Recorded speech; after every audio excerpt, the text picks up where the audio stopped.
It's the secrets that make us sick. You can't fix what you won't acknowledge. So let's have a conversation of this time. We take it out of the box, yeah. Take it out of the box. Take it out of the box. You know it's time. So let's talk about it.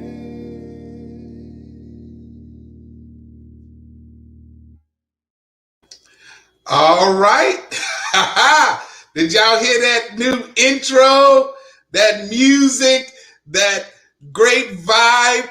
Thank you, Derek Lewis. I'm going to play it one more time because I love it and I want you guys to be sure that you hear it. So here it goes. The secrets that make us sick.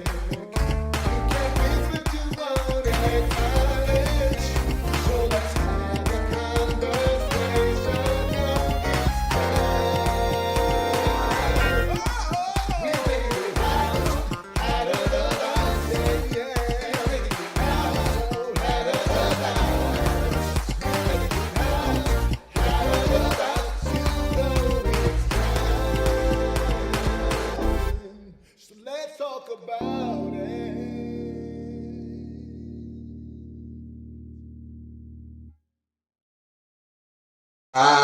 All right. So it's time for Outside the Box. I am glad that you joined us. I am really excited about the conversation we are poised to have tonight.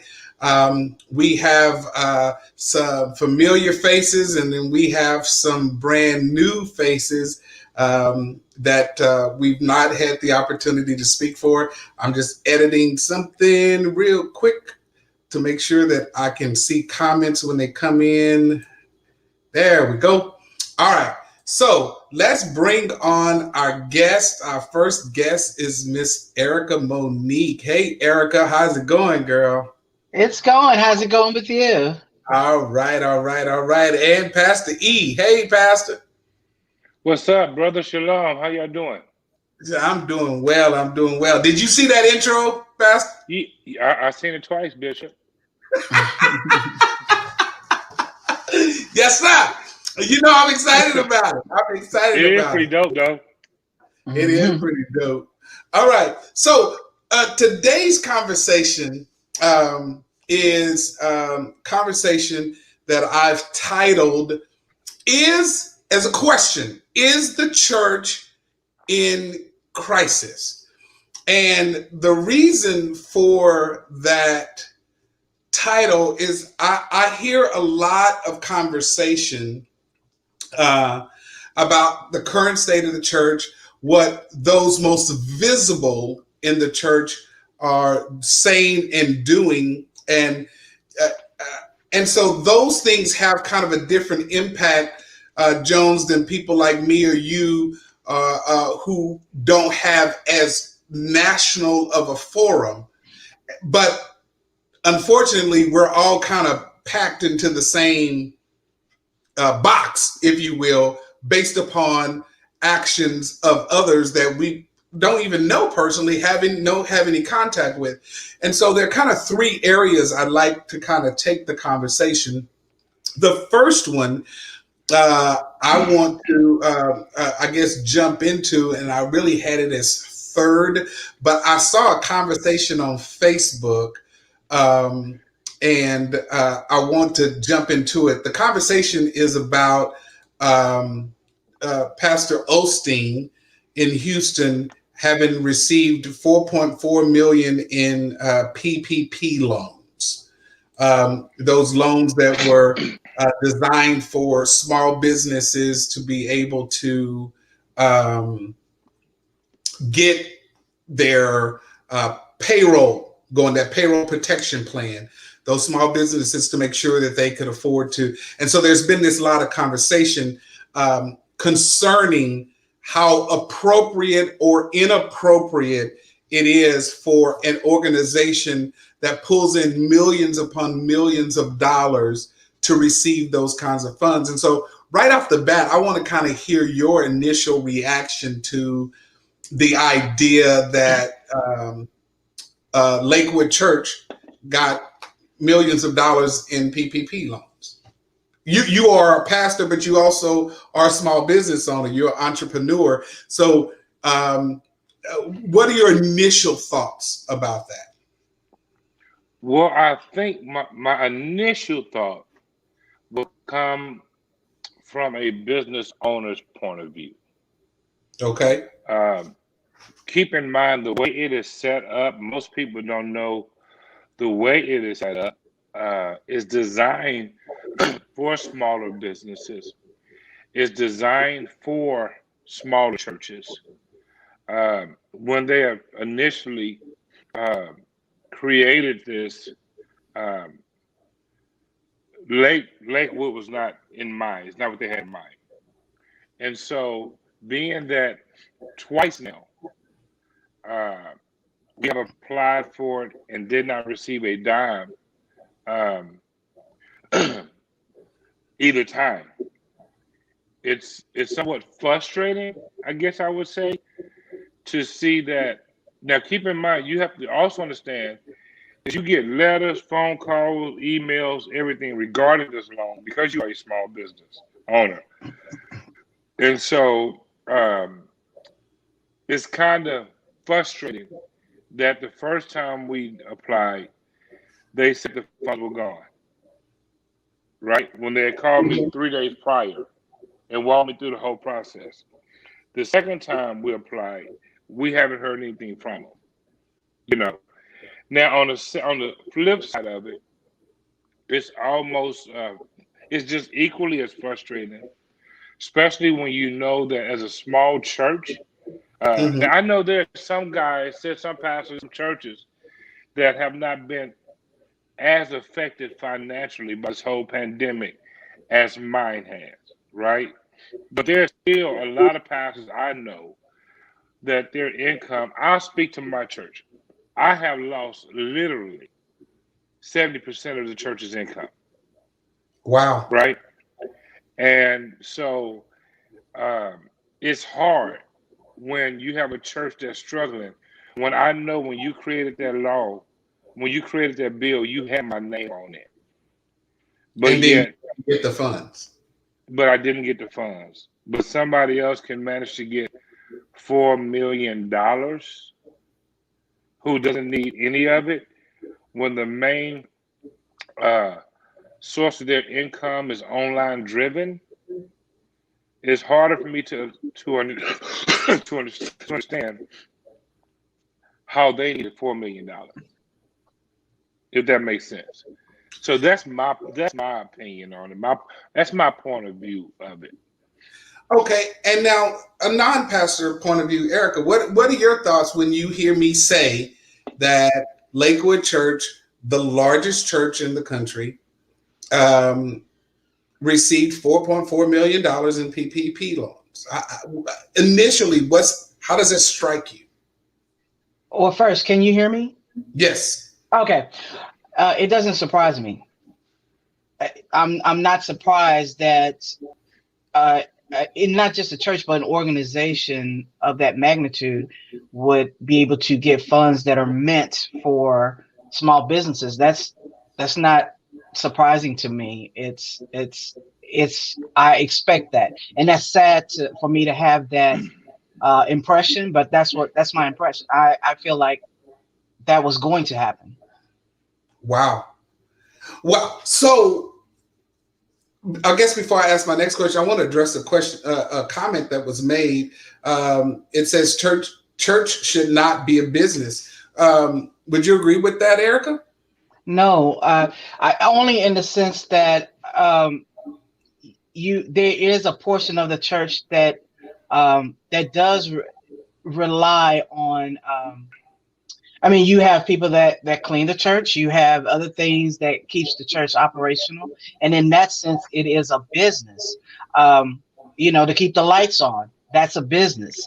Not all of those funds are received through donations, but it's I've gone back and forth with that over the years, but where I stand today is a portion of the church function it is a business because you need it to in order to function in this world. That's just the way it is. We're not in a tent, in some some backwoods or whatever. You don't need lights, you don't need power, you don't need this. All of these things require money. To have people to, make sure that the church is operational, that the doors are open. That's a business. And I think that, some of it, we need to look at it and treat it as such. Jones, how does it strike you when you hear somebody say church should not be a business? Well, when you invited me. Look, hey, you don't need no training wheels here, man. Okay. You just need to say it. I don't mind the church. I don't mind someone saying the church is not a business, because they probably mean that in theory. So I'm not gonna jump on them for saying that. I think they meant it in theory. The frustrating part about that statement is people often say church is not a business until it comes to them being in need. Then they want it to operate like a business. Mm-hmm. And so, unfortunately, the only picture of the church is give, give, give. Nobody has a picture of the church that says receive, receive, receive. And so, if you think about it, normally when a person needs the church, right? When a person comes to the church, whatever, however you want to word it, but there's always from a position of need. And we don't mind helping, but where do you want us to get it from? Mm. We don't mind helping. When I go to my church today, and I got a small church, when I go to my church and I open up the mail and I'm welcome to $1,000 electric bill. You know what I mean? A $300 gas bill. We ain't using no gas, And so I think, matter of fact, I think I've gotten more pissed off in the last 12 minutes because I think that's unfortunate for real because churches like myself. Now keep in mind, let me go back and say this: when they created it, they had churches like myself in mind. You know what I mean? But I can't get a dime. I can't get. Matter of fact, give me what Trump paid in taxes. I take $750. You know what I mean? But then you have other churches getting $4 million. So the question would be, what are you going to do with $4 million? If you got it, why don't you give me some? Because I'm the one that need it. So it's frustrating to me, right? The most important thing is when people like non-pastors, people like everyday people look at that. You have to be careful because they're going to broad brush every church. Sure. And so they're gonna allow that situation to define every church. And so that's what's frustrating for me. Okay, so Bishop Foreman, let me catch you up.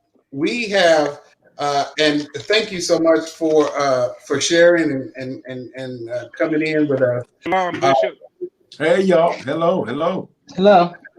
We're talking about, is the church in crisis? And right before the show started, I read a thread that is talking about Lakewood Church having received $4.4 million in PPP loans. Okay. And there's been a lot of discussion in that thread about how awful that is, how terrible that is.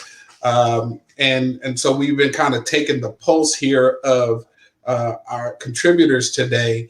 Pastor E said he's tried twice and have gotten none.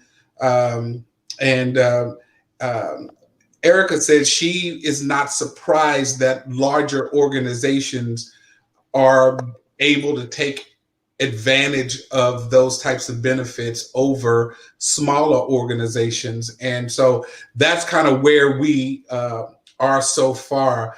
And so I want to get your thought. What your initial thought, and I'm not asking you to condemn or uplift. I just want to know your initial thoughts about when I tell you that the headline reads, Joel Osteen, Lakewood Church receives $4.4 million of PPP loan. What are your thoughts concerning that? Good.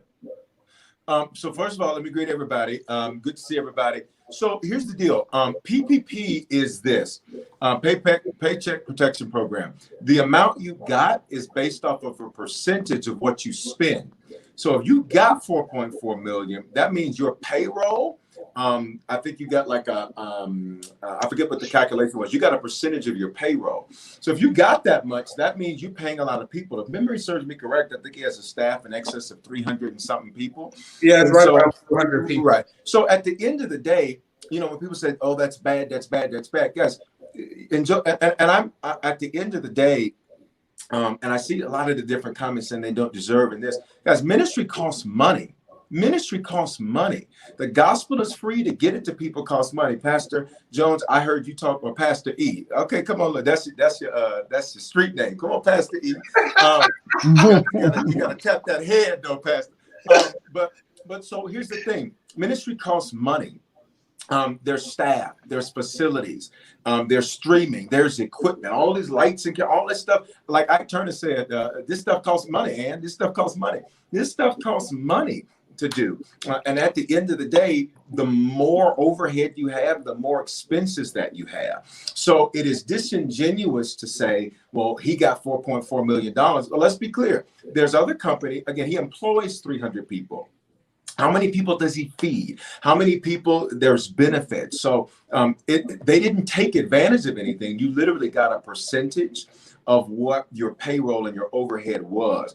So now I see that comment says, let's help the smaller ones. Well, let's go ahead and deal with that from a real tactical standpoint, because it's easy to attack somebody when you don't know the background. And I encourage every person who looks at articles like that and looks at things like that and immediately begins shooting things, wait until you're on the stage, because the same shots that you gave are going to be the same shots you have to take.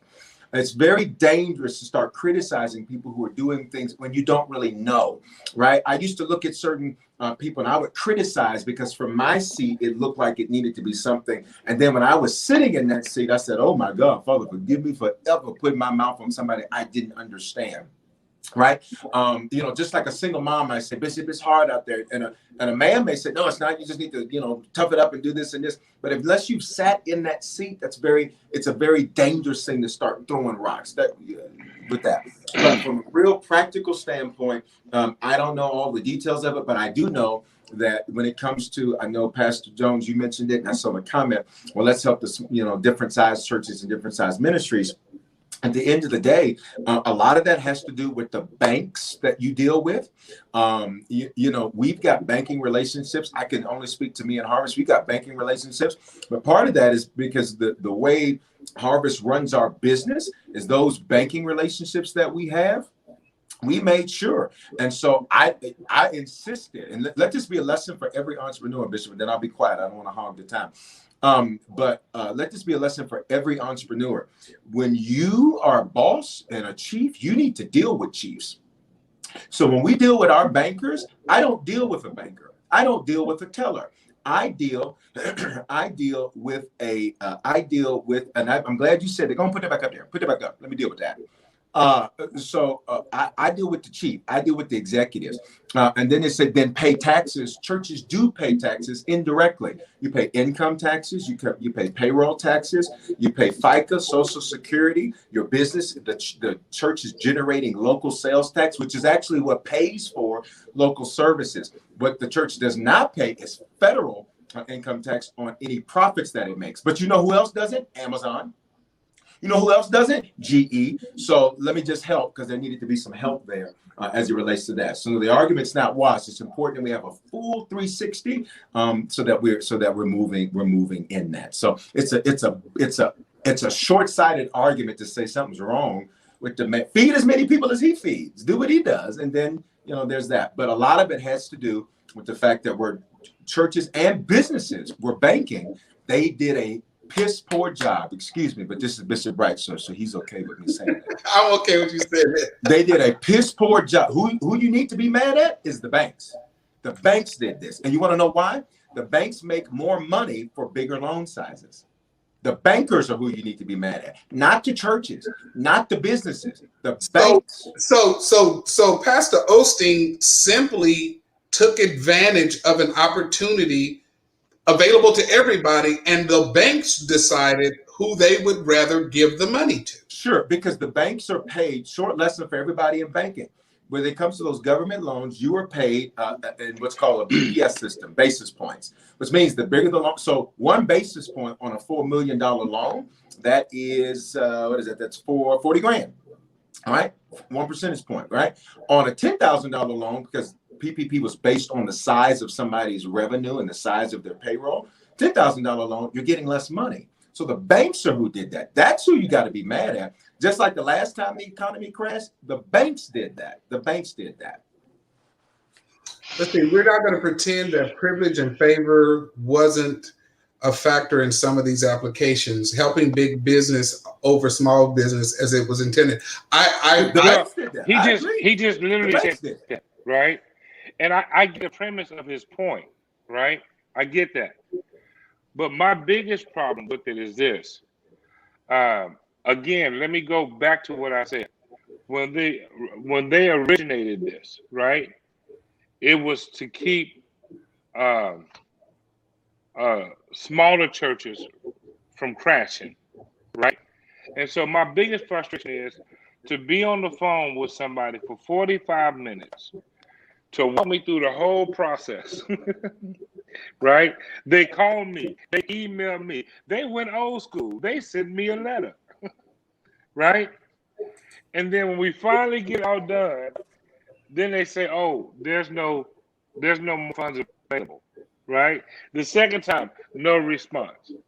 So my biggest frustration again is how, and I guess it goes back to what Bishop Foreman says, is how they know how to pick who they will give to. Right. Quite and frankly. That's the banks. And that's the banks, Pastor. And I think that's what's important. Here's what the enemy loves to do. To get, because look, we've spent, I don't know how much time y'all spent on it. We spent 20 minutes talking about another church who's doing God's work, right? Be honest with you, like them, don't. That's not really the point. This is how the enemy uses misinformation to divide us. That's your banker's problem. And Pastor, when we get I think you let me know. I'm gonna get you in touch with a bank that can get you. I just Googled it, and there's still $140 billion left of PPP. So at the end of the day, we got to get you talking to the right banks. That's who we got to get you talking to. And for everybody else, keep in mind, you got to get the right banks. Let's frame it. Bishop never asked about Joel Osteen. Right. He asked about how we feel about them getting whatever the amount was, right? Yeah. And so my issue is, and keep in mind, I'm doubly frustrated. So this is not just single frustration. You know, I'm a business owner and a pastor, right? And so it frustrates me. Again, it frustrates me to know that, and then also know that we got nothing. You know, and so that's how the whole question was framed. Yeah, so so I'm glad we kind of set the framework. So and I think Bishop Foreman said exactly how I kind of want to move the conversation forward, and it's kind of what I said at the very beginning. What happens when you see high-profile businesses / churches and all of that happens? It trickles down to perceptions that people have. And I love what you said, Bishop. It is about making sure that the perception is correct, because it's not, because I think it would be wrong for us to read into the fact that, or read into that statement to say Joel Osteen did something wrong. He simply accessed something that was available to him. And to your point, it was the bank's decision of who they decided to give the loans to. And I'm thank you for saying you're going to help Pastor Eat find him. Yeah. And Bishop, anybody else, because it's about getting to the right people to get the right information, get the right stuff done. So any of your viewers who need that, they can go to the Bishop Foreman Instagram, shoot a DM. I'll get that off to my assistant, and we'll get them in touch with some bankers that can get them what they need, because there's still money out there. Is the facts. These banks, and I'm gonna be honest, even banks you've done business with for years, many of them got thrown into a system. They didn't know what they were doing. So what do? How can I make the most money the fastest? And that's what banks do. They've been doing it, and that's what they do. I remember trying to get a loan from the bank where we had our account, Right. and they wouldn't even give us a loan. Right. So you know who no longer has a bank account there? We don't. Right. I don't bank with folks that don't reciprocate business with me. Absolutely. Because in the words of Bishop Foreman, I'm not going to pay and beg. I don't pay that. I'm not doing both of them together. I'm not doing one at all, but I'm certainly not doing both of them. But you're certainly not doing both. Yeah. Okay, Yeah. let's move on. We spent enough time there. So is the church in crisis? And it started off with these kind of things, like I said, these perceptions of things, or my C, because I wanted to make sure that I alliterated every point of the conclusion. Are we in crisis because of the conclusions people make about all of us based on what they read about some of us? And I think that best well said is that in terms of conclusions, we cannot help, only inform. It's not fair to make a general conclusion based upon what you have seen from somebody else, because we all are not the same. Us three on the phone here in terms of pastors are not the same. We don't do the same thing.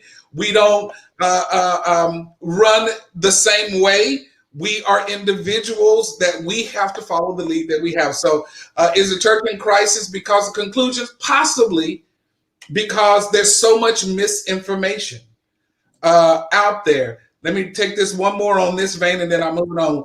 White privilege knows their privilege, but still takes advantage. Mega church know their privilege, but still take advantage. I'm gonna have to say, for the most part, white privilege is what it is. I mean, it just is what it is. You're right. They've always had the connections. We are trying to build the connections. We are having to build. And I'm going to tell you, it starts with not being treated differently than anybody else. Again, that concept of you need to not do business with people who are not going to respect who you are and what you do. If they don't like what you do, don't fool with them. Right. And Bishop, if I could just throw this in here, what the comment just said is so true. And a lot of where you're seeing the disparities in everything going on with the pandemic are revealing what's always been clear, always been there. Because here's the truth. Part of the reason I was delayed, we're having an upgrade of some systems done. And I made a comment to one of my staffers. I said, it's amazing to me that sometimes when we deal with some white male vendors, they think they're doing me a favor when I am paying for a service. So I said, you help him to understand, because I got to get to the studio to get this show for Bishop Bright. You help him to understand you are not doing me a favor. I am paying for a service, and you will give me what I want, or you are terminated. And so at the end of the day, there's a lot of that has to happen. But I think to where can an individual take steps tonight is recognizing, listen, with the resources I have, they are where I give them, where I place them, they're to provide a service for me. And I expect people to produce. And if you don't, then we're moving. We had a bank that we used that had a word that has become a dirty word, evangelical. And that word's a dirty word to me now because of... That's what I'm going to talk to Erica about. Yes. That's a dirty word to me now. And so the service was poor, the experience was poor. And I said, this is unacceptable. You know what we did? I said, I'm not going to fight with you and beg you to treat me right. I said, move all of that over to here. End of discussion. We're done with you.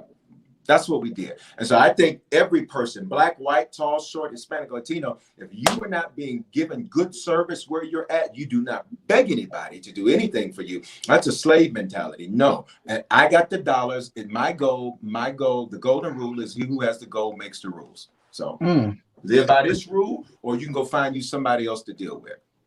but I'm not going to pay and beg. So don't get me started on that. I be got up and look. I apologize, Pastor Eric. I apologize. I'm not a pastor. Oh, okay. You ain't. I'm not a You ain't got to pastor. apologize to me. Eric said, "You ain't got to apologize to me. I feel you." I'm just saying. All right, so that's kind of where I want to go. Is the church in crisis? And I couldn't come up with a C with this, but is the church in crisis because of being identified, or maybe I should use the C, connected with the word evangelical? That word is dirty now to me. Erica, why is it dirty? Why is it dirty?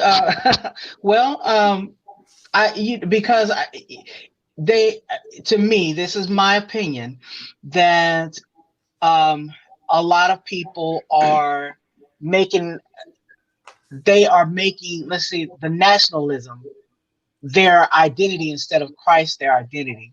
So they're not performing any of the tenets that we learn as Christians. They are just using that as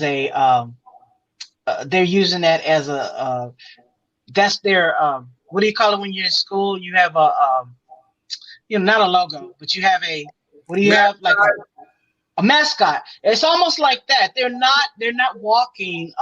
This is just my opinion. What I have witnessed and what I have gone through, and trying to be fed in a place, and they are not really.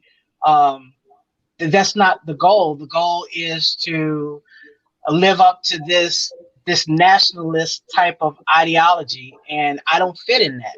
And a lot of people that look at like me don't fit in that. And all the people that I have come across and I've dealt with, they have that E on their, on the back of their jackets, and I can't put that on my jacket. I won't do that. Erica, share the story about your experience with the church. Yeah. So I was attending, or had been attending, the church in the greater Austin Metroplex.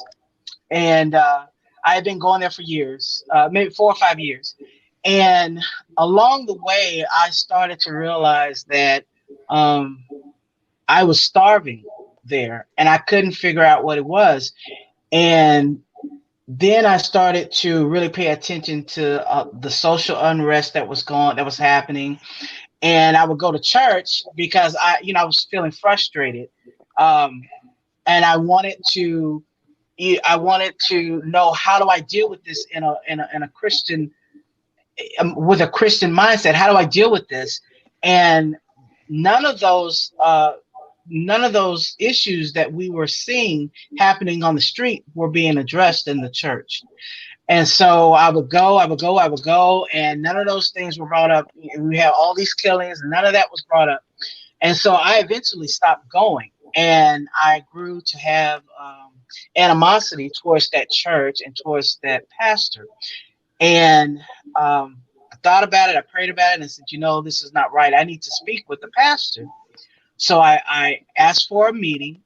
We met in his office, and I said, I just need to let you know that I can no longer attend the church, and this is why. And I said, and I also want to apologize because I was holding animosity towards you and the church. And this is what I told him. I said, these things, I need to be at a place where these things are being at least spoken about, at least addressed. And that's not what's happening in this church. And I understand that may not be your ministry. I understand that, but I can't stay here. And so he said, okay, well, I'll give you 2 churches in the area that deal with social issues. One is headed by a Black pastor, and one is headed by a white pastor. And the white pastor, to be honest with you, is more in touch with the community and what's going on with these social issues. And I said, okay. I left, and I still felt, I didn't feel like we were in a good place, our conversation. And so about 4 or 5 years passed, and now we're in this happened like maybe 4 months ago. I was talking to a friend, and I said, you know what? I had this thing happen to me, And I still didn't feel good about it after I left. And I really don't understand. And she goes, well, Erica, it's because he didn't recognize what you were saying. He didn't even hear you. And I thought about it and I said, yeah, I didn't feel like he heard what I had to say. And then when I dissected it even more, it was like, there are issues that the church addresses, but never the issues that I have or that I see in my community. And I'm part of the church. So why can't we address some of those issues? And I had to I had to depart from that. And I haven't been back to that type of church since. And with the current state of where our church is, in my opinion, I can't go back to that kind of church. And that church is definitely identified as an E type of church. Definitely. You didn't even finish the word. You didn't even say evangelical. You just said an E church. Oh, come on. I love that. No, we know what it is. We know. So, John, does the church have an obligation to address social issues? Yeah. And I think the biggest problem is, I don't know if anybody agree with me, but hey, that's how I feel. The biggest problem in the church is we've gotten away from being word churches, and we're starting to be comfortable churches. And I think when there's true word, there's true conviction, right? And then as it relates to, except for some people, let me say that, because some people mix their evangelical spirit with the word and stretch the word to make them seem right. So, but I think we have an obligation. Let me tell you what I used to be. I used to be the pastor who didn't mix politics with the church, right? Mainly because I had non-Black members, right? So I always wanted to be that, you didn't want to offend your non-Black members. I don't want to offend the non-Black members, right? Until I got to a point. Now, keep in mind, I want any non-Black person to understand that I'm not coming for you, because when racism started, you wasn't even born, right? And so it's not until everything started to be revealed in the last 4 years, let me say that, not revealed, but made okay. And then some people are just more comfortable with it now. And so I think now I'm more, when I start seeing it, right, I have a duty to my non-white members to make sure they understand how I feel as a Black pastor. And so I don't run from it anymore. Somebody inboxed me the other day, one of my good friends, they're white, they're Christians. And anytime I share anything about racism, Trump, or anything else, right, he inboxed me and told me that I was part of the problem. The more I share it, the more I engage in it, right? And I'm stirring the pot, right? And I said, no, that's what y'all want me to do. And stop reminding me I'm a pastor just because you voted for Trump, right? I told him, what you want me to do is like they told LeBron James, you want me to shut up and preach, right? Until preaching, till I have to preach against racism. So I don't be quiet anymore. I don't shut up anymore, right? And then for second, mostly, Bright, I want everybody to know out there that every pastor is not a racist, right? Every pastor, just because I'm against racism, I'm not against white people. I don't want to be judged by the color of my skin. Huh? I like the distinction. I'm against racism. I'm not against white people. Yeah, I love white people. I'm not against racism. So anyway, I think we do have an obligation. I'm coming back to your question. We do have an obligation to address it. Bishop Foreman, how do you balance the significant multicultural footprint that your church has in terms of dealing with these social issues? Because your church, in terms of kind of, as I said, the multicultural footprint of has more of it than I've seen in a lot of other Black-led churches. You have a large footprint of multiculturalism. So how do you balance social justice issues with that kind of footprint? Great point. I think balance is the wrong goal. Truth is. So I don't attempt to balance. What I do is truth. I think every person, if you just look at what Jesus did, Jesus addressed issues of the day.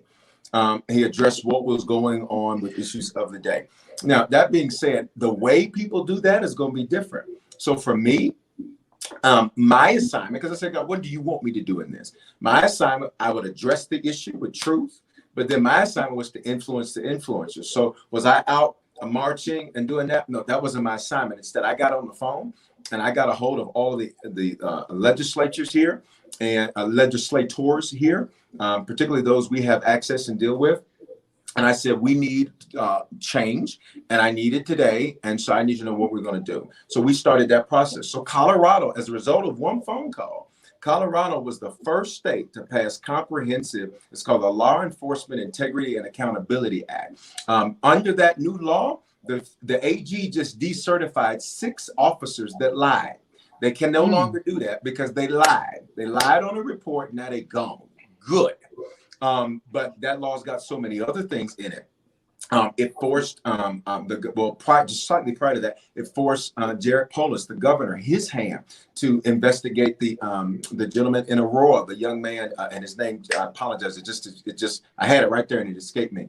Elijah McClain, that young man, to reinvestigate that. So for me, my assignment was not to have a rally every Sunday. I addressed it, and I addressed it directly. I realized I have Republicans, I have Democrats, I'm an independent, full disclosure. I have whites, blacks, Hispanics. I got people who there are people who believed in Donald Trump. Now, I said what I said, and if you didn't like it, then you should go find your pastor you can respect. End the discussion. End the discussion. End the discussion, because nobody will hold my voice hostage. That's just me. So I addressed it. But did we have a civil rights meeting every Sunday? No, but I addressed it. And I said, this is what we're going to do. We got the law changed. That's the first step. We regularly meet with the police chiefs and the individuals, and I hold them accountable. I have a video recording of the police chief. There was a black family that was laid out here. It made national news at a Target. Kids, young kids. Not only did we do a press conference, we summoned that police chief, and we said, we summoned her to a meeting. And I told the city manager, because Aurora has a city manager government, the mayor didn't run anything. I told him, if you are not on this meeting, I want you to know I have the time, energy, and resources to make sure you don't sit in this seat anymore. So I said, you make this meeting. And because the first they came back and said, Bishop, he said he can't make it. I said, well, you tell him this. And I bet you that man was on that meeting that next day. I think we have to take this approach when it comes to these issues. And that was for me. For somebody, their assignment may be out to be picketing and marching and doing that. That wasn't my assignment. My assignment was to tell these paid elected officials, you work for us. This is not a monarchy. So the biblical rules of honor don't apply here. This is because we don't have kings. Got it? We elected you. That means you're my employee. So when I call my employees to the carpet, doggone it, you better show up and you better produce. And if you don't, we will ensure that you get out of there. The senator, and the last thing I'll throw in this, Bishop, the senator, John Hickenlooper, who I happen to like because he was a great, he had a good working relationship. That senator, you had another guy who happened to be a Republican. He was a Donald Trump Republican. I said, listen, I don't understand how you people do what you do, but I don't judge you. I just don't do that. Ain't me. I don't support that man. And that's just not me. I don't care how many angels from Africa you summoned. That is a mess. Messy. Point blank, bottom line. You know I'm petty. Point blank, bottom line. I'm petty and I got a degree in it. It's right there. I said, that's not my thing. And so that senator, he called me. We prayed for him the week before. He said, Bishop, what's the word? I gave him the word. We were texting earlier today. So for me, my job was to influence the influencers. But yes, we should. But I don't think we should make everybody accountable to do it and address it the same way. The same way. Okay. All right. Great. So now we've talked about how you're connected with these titles. It's the church. I won't even go to this. Christmas is the church in crisis because of how we deal with Christmas. Bishop, I'm sorry. Jones, I want to start with you. What do you think about churches pushing, celebrating, encouraging Christmas when we know Christmas ain't Jesus' birthday? I just had this discussion the other night. First of all, let me, in full disclosure, right? I don't argue. I don't have arguments that I already know in nowhere, right? I just don't do it. My Okay. position is simple. I don't be like, now Bishop can say the same thing that I'm about to say, but he'll make it sound better. So I'm gonna say it like I'm gonna say it. Listen, it's just, it's a day. I've never said ever said that Jesus was born on this day. I've always said this is the day we celebrate Jesus' birthday, right? And the reason why we don't know, right? Because we don't have the calendar day for it. But it's no big old thing. It's not like I think people make a big deal out of it. Those are people that like to find an argument, like to find a debate, right? I just had a conversation with two of my members the other night. It's simply just a day that we celebrate his birthday. One thing I do know is that he was born. I do know that. And so since I know he was born, we're going to celebrate it. Guess what? I don't know who came up with December 25th. I don't care, right? If you got to make that argument, you got to also follow it up and say, I've refused every Christmas gift anybody has attempted to give me in my entire life. And so you can say that. It's not an argument. I don't think we're in crisis for it, Bishop. I don't think it's a legitimate argument. I don't think it's an argument that has substance. Three things I don't do, right? I don't holler at the moon, I don't chase cars, and I don't argue about something that doesn't make any sense. I just don't do it. You don't howl at the moon. You don't do what? I don't chase cars. Chase cars. Okay. So you're not no dog. You're not no wolf. You're not no animal. And I'm not going to argue about something that I know. At the end of the day, this whole conversation is about to go nowhere. So I don't do it. So here's my last question, because we have about I'm gonna say 10 minutes. Because before we leave, I'm playing my intro as my outro one more time, just in case some folks didn't get to see it. It's beautiful. So I'm gonna do it one more time. So we got just a few more minutes. Are we in crisis because of content? And here's what I mean. You know, I'm struggling trying to do these alliterations today, Bishop. But the information age, people now have the ability to kind of access and research almost everything. Is it a minefield for churches and pastors to propagate certain ideas when there's so much information that's out there where people can instantly kind of fact check you? Is that for me, Bishop? Yes. You know, it's so funny. I'm looking at you, but my camera's there, so you can't see that I'm looking at your picture. So that was my bad. This is for Bishop. Thank you, sir. The question is, should people propagate information that's not factual, knowing that you can be fact checked? The question is more, how careful should churches be about what they say because it's easily verifiable? Oh, I think we should do that always, just from a matter of principle. I just think anything we do, we should do with excellence. If you're going to cook, be the best. Do it with excellence. If you're going to preach, be excellent. Know what you're talking about. Make sure what you're saying is sound. And so I just think you should do that, period. Not just because you're going to be fact checked, but just because it's the right thing. It's the right thing to do. But what happens when you got pastors who, on the same issue, have opposing sides? How are people supposed to know what's right? Great point. The Bereans are a great example. They said, Paul, we appreciate everything you just said. We're going to go check that out. All right, Paul. Ooh, Paul, that sounds amazing. Now show us that. I think this is the thing. It's got to be shown in Scripture. And I know even with that, you can get very deep into that. Because, for example, when I preach and teach, I teach from Hebrew, I teach from Greek. I go from a level of depth because God is not an American. The Bible isn't an English book. It's a Hebrew book. Hebrew book. So with that being said, you got some context things, you got some cultural things that are just very different. Like if you're looking up biblical words with a Webster's dictionary, you're already lost, because from Hebrew to English you lose 3 words. So I got to start from that framework. So that's just me. So I know that can get kind of, into the minutia, but at the end of the day, for me, my belief is that, we appreciate everything you're saying, but let's just go fact check that in the word. And your opinion is, and I think that's part of the issue. Opinion is what we don't need. And that's what we got this election cycle. We got a lot of people with a whole lot of opinions.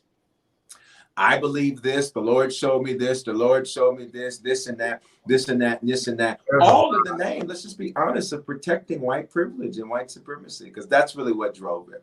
Which tells us that, as Erica said, the E, I love it. Yeah, the E. I saw a comment earlier saying it wasn't a dirty word until this thing with Donald. The reality is, no, it's been that way.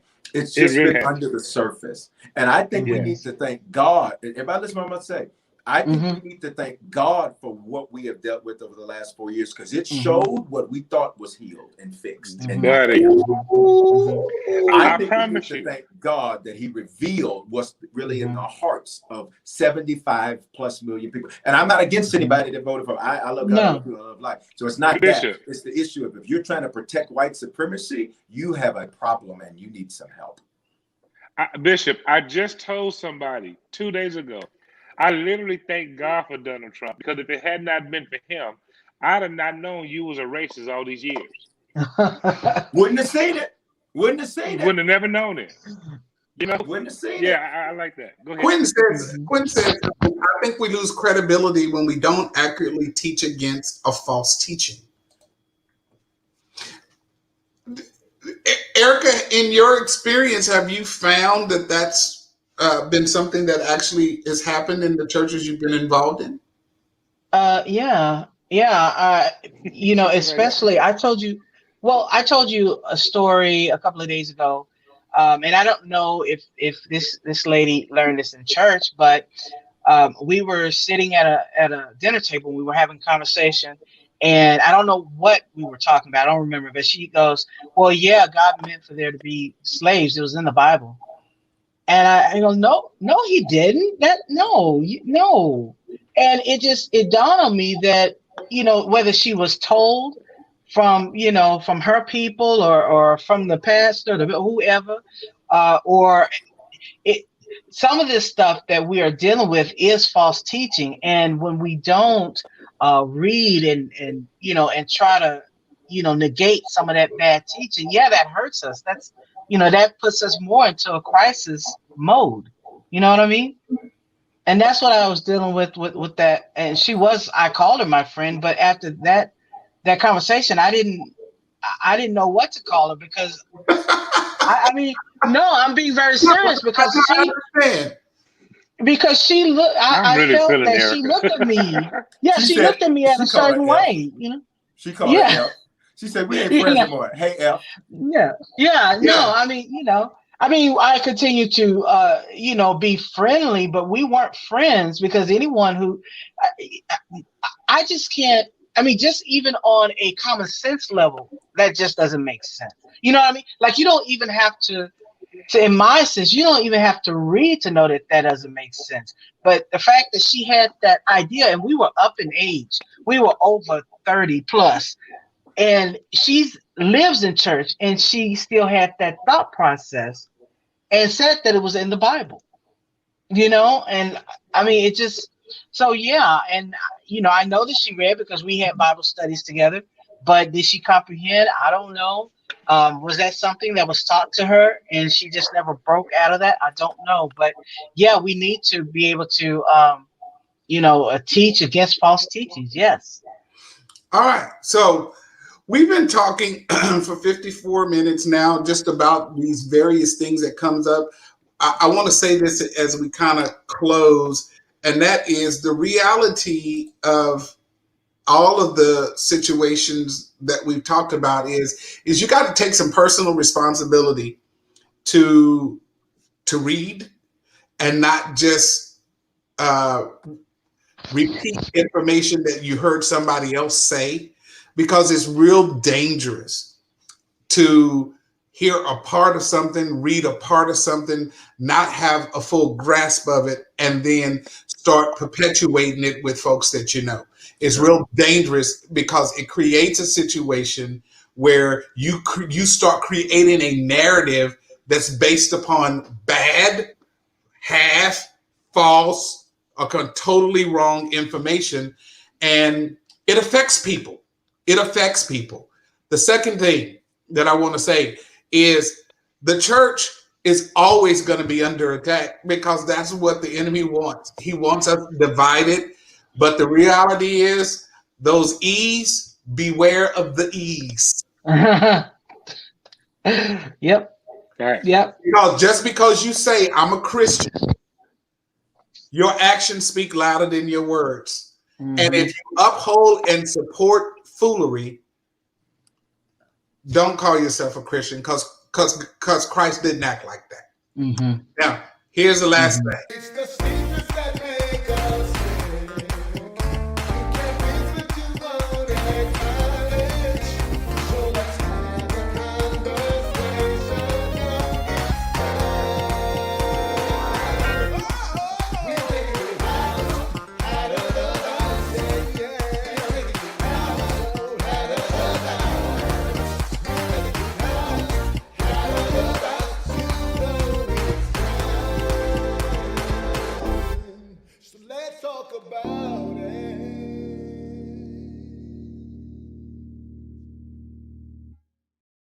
All right. That's all. Very nice. That's all. Wait. So that was intentional? Yes. Okay, so I was supposed to hang up the phone. Now, Just I so want you to know. tell everybody one more time. Guys, Yeah, I thank was you about so to much hang for up. participating. This was a great conversation. Thank you, Erica. Thank you, Pastor E. Thank you, Bishop Foreman. I will see you guys next week. Same bat time, same bat channel. God bless you. Peace. Peace out. Bye.